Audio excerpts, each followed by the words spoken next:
8.15 광복절이 다가오면서 윤석열 대통령의 첫 사면권 행사에 관심이 쏠리고 있습니다. 대통령 고유 권한인 사면에 대통령의 철학이 시대 상황과 맞물려서 반영되기 때문인데요. 역대 대통령들은 어떻게 첫 사면을 행사했는지를 통해 이번 사면의 의미를 짚어봤습니다. 박소정 기자입니다.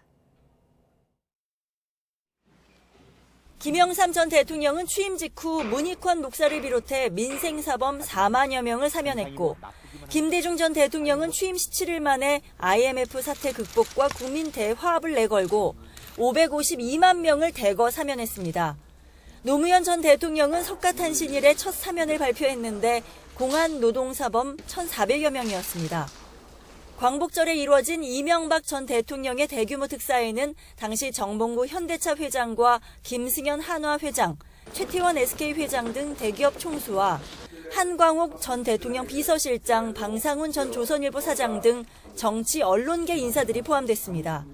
경제 살리기와 일자리 창출이 절실하게 요청되는 상황을 감안하여 최근 형이 확정된 소수의 대기업 관련자들도 박근혜 전 대통령은 취임 1년 만에 단행했는데 전 정부에서 비판을 받았던 재계와 정치인은 제외하고 생계형 민생 사범을 대상으로 했고, 이번 사면의 목적은 생계형 범죄로 어려움을 겪고 계신 국민들이 조속히 생업에 복귀하여 재기의 발판을 마련할 수 있도록. 문재인 정부 역시 취임 첫 해 연말 생계형 사범을 대거 사면했습니다. 서민들의 일반 형사범, 불우수용자 및 일부 공안사범 등 6,444명에 대하여 특별 사면을 단행합니다. 윤 대통령의 첫 사면은 이명박 정부 때처럼 광복절로 예정됐습니다. 이 전 대통령과 김경수 전 경남지사, 이재용 삼성전자 부회장, 신동빈 롯데그룹 회장 등의 사면 여부가 주목되는데 대통령실의 고심은 가볍지 않습니다. 공정을 기치로 내세운 만큼 윤 대통령이 검사 시절 수사했거나 수사를 지휘했던 인물들이 있다는 점을 신경 쓰지 않을 수 없습니다. 이 전 대통령 사면을 둘러싼 부정적 여론도 부담인데 윤 대통령은 국민 정서만 볼 수는 없다면서 미래지향적으로 하겠다고 말했습니다.